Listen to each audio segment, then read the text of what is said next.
جو کمنٹیٹرز ہوتے ہیں وہی پارٹی بدل لیتے ہیں یا کیا کرتے ہیں یا کیا نہیں کرتے. اسی طرح ہمارے صحافی حضرات کے بارے میں بھی یہ کہا جاتا ہے, یہ ساری باتیں. تو ایک شعر ہے کہ اگر یہ تم نہیں بکتے تو کون بکتا ہے, اگر یہ تم نہیں بکتے تو کون بکتا ہے, اگر یہ تم نہیں لکھتے تو کون لکھتا ہے, دیکھتا ہوں جو دار سے تو شاہ کے پہلو میں, اگر یہ تم نہیں دکھتے تو کون دکھتا ہے. کیا بات ہے ہارون صاحب, آپ کو شاعری سے بہت رغبت ہے. مجھے بتائیں, ننگے پاؤں چھت پہ آنے والی ہمسائی کو کون سا شعر سناتے تھے؟ میرا خیال اس کے لیے بہترین شعر یہ ہو سکتا ہے کہ رات لہرا کے چلی ہے اسے آنچل کر دو, تو مجھے شام کا جلتا ہوا جنگل کر دو, ایک مصرع ادھورا ہے میرے کاغذ پر, چھت پہ آ جاؤ میرا شعر مکمل کر دو. اور ایک سیلفی میرے واٹس ایپ پہ سینڈ کر دو.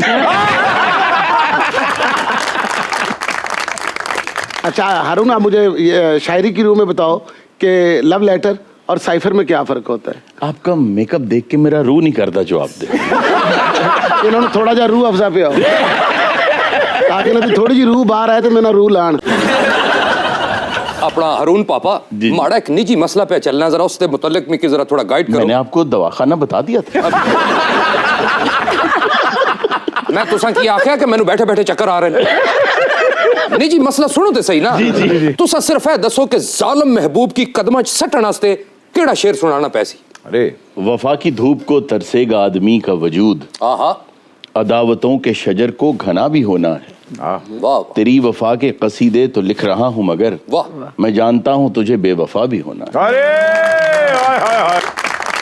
جسے ہم ظالم محبوب کہتے ہیں اصل میں وہ نیوٹرل محبوب ہوتا ہے. ویسے آپس دی گل ہے, محبت تو کافی نا آشنا لگی ہے نصرت آرا. اصل وچ جڑا محبوب ہے نا ہارون پاپے وہ نیوٹرل نہیں ہوندا. محبوب ہوندا ہی ہے جڑا ڈنڈی مارے تے ادھر ادھر ویکھ کے مشوق دے سر چ ڈنڈا مارے.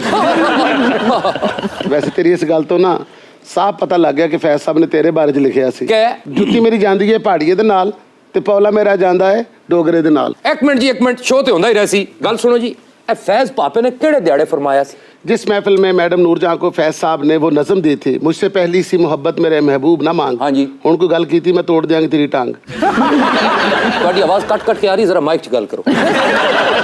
موبائل نہ مہنگا لیں, میں نے اس مصیبت چ پائیں. کبھی صرف شاعروں کی دعوت بھی کی ہے اور وہاں سے کبھی آڈیو یا ویڈیو لیک ہوئی ہے؟ ایک مرتبہ جی ایک شاعر نے میری دعوت کر دی تھی. اچھا. اور جب میں کچھ کھانا لینے لگتا تھا تو وہ ایک دم اپنا کلام شروع کر دیتے تھے, میں پھر رک جاتا تھا.